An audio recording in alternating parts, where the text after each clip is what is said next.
Jadi memang bilangnya mau jadi Romo, saya katakan sepertinya enggak. Manusia kayak gini tidak cocok.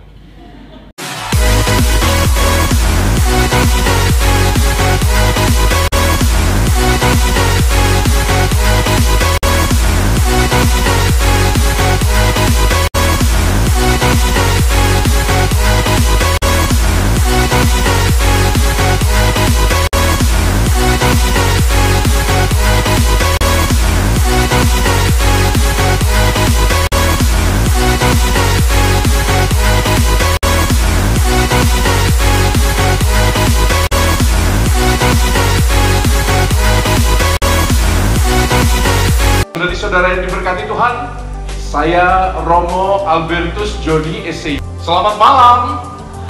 Yang punya sukacita ikuti saya ya, bilang hore gitu ya. Yang punya sukacita bilang hore. 1, 2, 3. Hore. Yang punya sukacita bilang hore. 1, 2, 3. Hore. Luar biasa, kita beri aplaus yang meriah.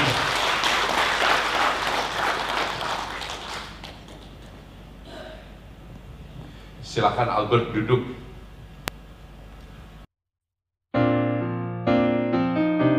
Ya, saya lahir di Jakarta 30 tahun yang lalu. Sebentar lagi 30, jadi akan melepas usia 20-an, Romo. Oh, saya pikir melepas masalah jam.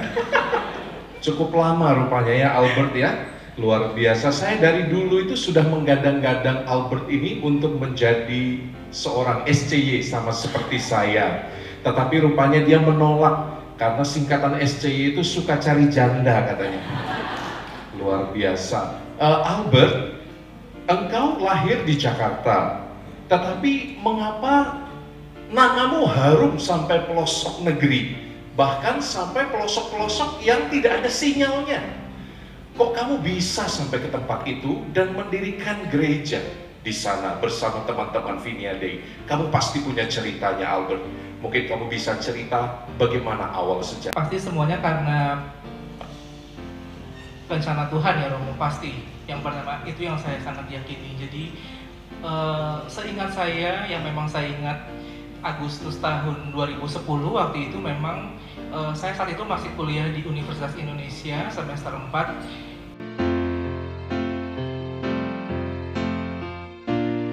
Kami sharing banyak hal, karena saat itu memang yang terpikir bagi saya adalah saya mau jadi imam waktu itu.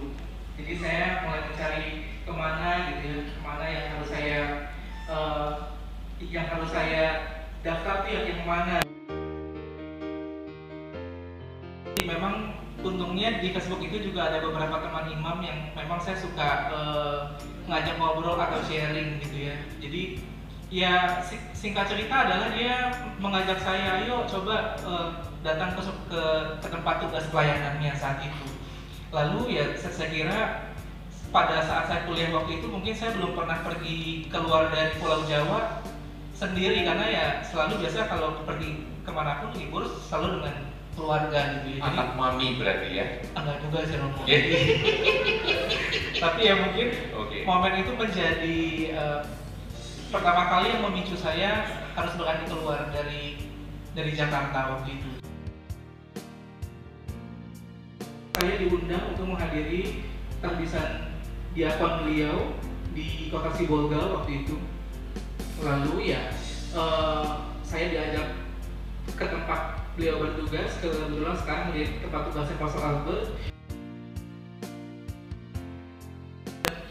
Wah, luar biasa ya, saya belum pernah pergi ke daerah itu yang begitu jauh, lalu saya harus naik sepeda motor dan ternyata di jalan hujan gitu. Dan saya kehujanan, dan kelihatan diakon itu pada waktu itu membawa peti kudus di dalam tasnya karena nanti besoknya harus ibadat sabda waktu itu.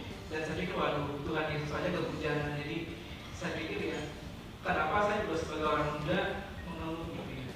Dan yang lebih mengesankan lagi adalah ya saat saya akhirnya tinggal sama satu malam waktu itu menginap di rumah kedua stasiunnya. Dan saya benar-benar merasa apa ya, sebagai anak ibu kota itu benar-benar serasa dibalikin gitu. Kamu bisa buat apa untuk mereka?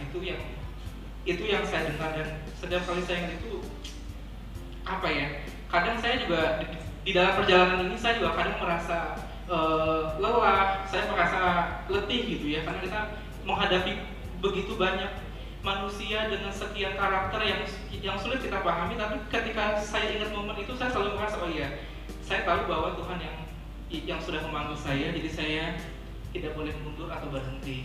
Luar biasa. Saya ingin memanggil narasumber yang kedua. Tiga-tiganya Albert. Saya Albertus Joni, Albertus Gregoritan, ini Albertus Simbolon. Selamat datang Pater, kita tepuk tangan yang meriah untuk Pater Albertus. Memang Santo Albertus bahagia sekali sore hari ini. Oke, Pater Albert Simbolon, OFM Kapusin. Mungkin Pater bisa perkenalan, Pater itu lahir di mana, lalu sekarang tugas di mana. Silakan Pater, singkat saja.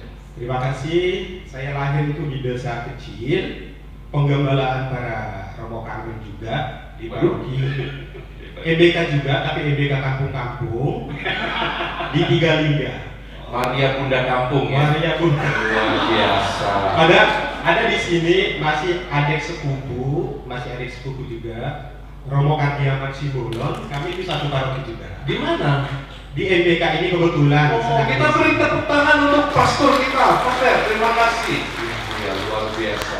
Jadi saya penggembalaannya Karmel, tapi kemudian menjadi Kapusin. Wah, luar biasa. Ya, tepuk tangan ya. Ini pasti suci sekali ya. Saya tadi sempat tidak pede.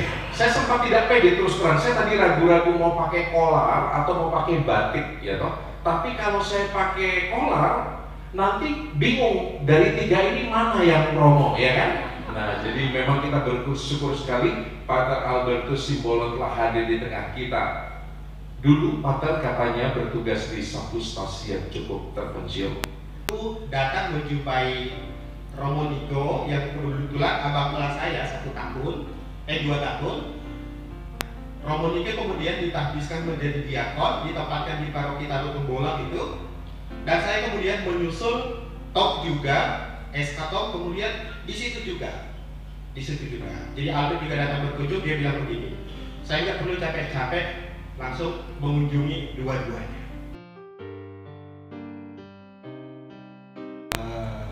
Anak muda yang mencari jati diri. Jadi memang bilangnya mau jadi Romo, saya katakan sepertinya enggak. Manusia kayak gini tidak cocok. Karena apa? Bukan karena dia dari Jakarta, enggak.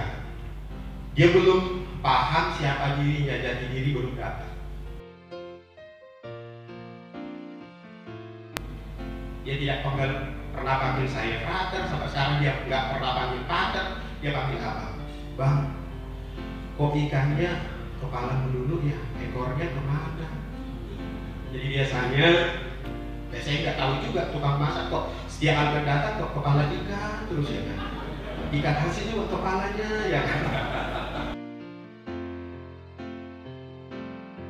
Dia dibawa sama Diakon Niko, mereka itu tidak tahu jalan. Jadi biasanya kalau kami itu di stasi, pakaian dimasukkan ke tas harus dibungkus dengan plastik. Mereka itu tidak bungkus, jadinya luar dalamnya Albert itu basah. Dalamnya juga Pater? Pasti.